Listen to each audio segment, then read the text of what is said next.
this is your pituitary.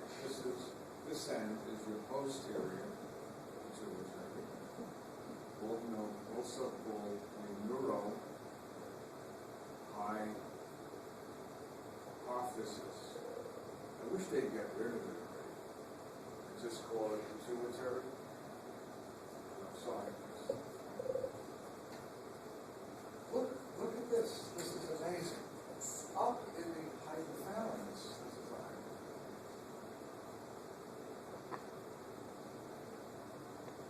there are hundreds of cells, nerve cells.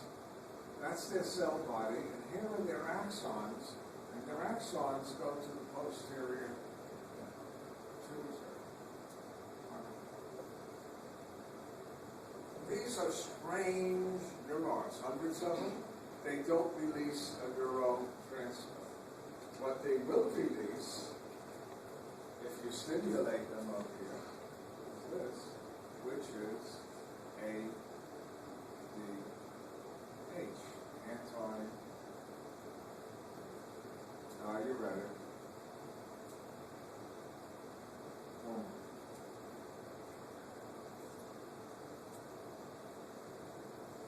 How do you stimulate it? This is what the books don't really tell you. I mean, they should tell you, they may, but they should draw the picture. In the hypothalamus, you got lots of capillaries. You got both those capillaries. If the blood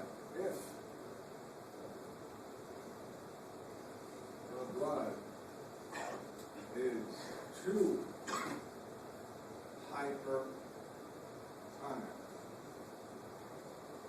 why would it be too hypertonic? Maybe you sweat a lot, when you lost more water than salt, or you drank a lot of salt, or whatever the reason. What's going to happen if the blood is hypertonic and it comes up against these cells? It's going to draw water out of the cells. Remember, folks, from last year? The cells are isotonic. Now the blood is what? Hyper. So you draw water out, ready? And that makes the cells shrink a little bit. Are you all with me? And that makes them fire and release ADH. Okay? Now, the last thing, what does ADH do? I love to do this. It is so bizarre. It is bizarre. You ready? What does ADH do? I'm going to draw my own.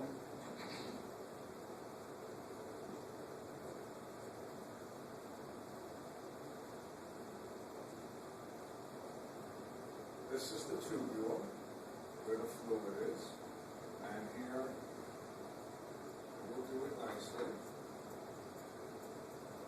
I'll just do this side. Here is capillary.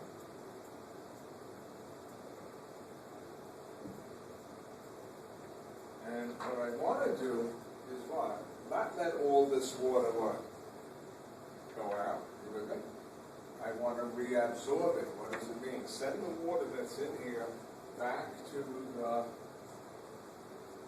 what? How does ADH do that? Okay? Inside the cells, I know this is going to sound like science fiction.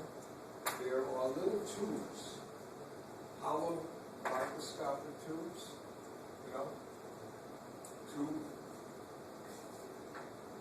that are hollow. Hollow tubes. I'm making them bigger than they are. These tubes are called aquapores.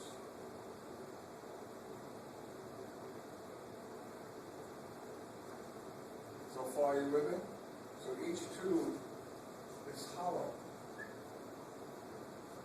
And you know what ADH does? I love to do this. You take pictures, you take them in color. I made ADH blue. So the ADH attaches. Where do you get the ADH from? The ADH gets into the cells, and the ADH attaches to the cell membranes. So far, are you with me? And the last thing, when ADH attaches, it causes these aquapores to come to the surface of the cell and insert themselves.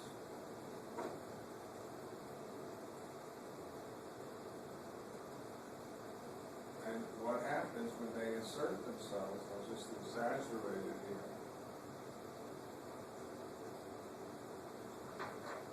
Water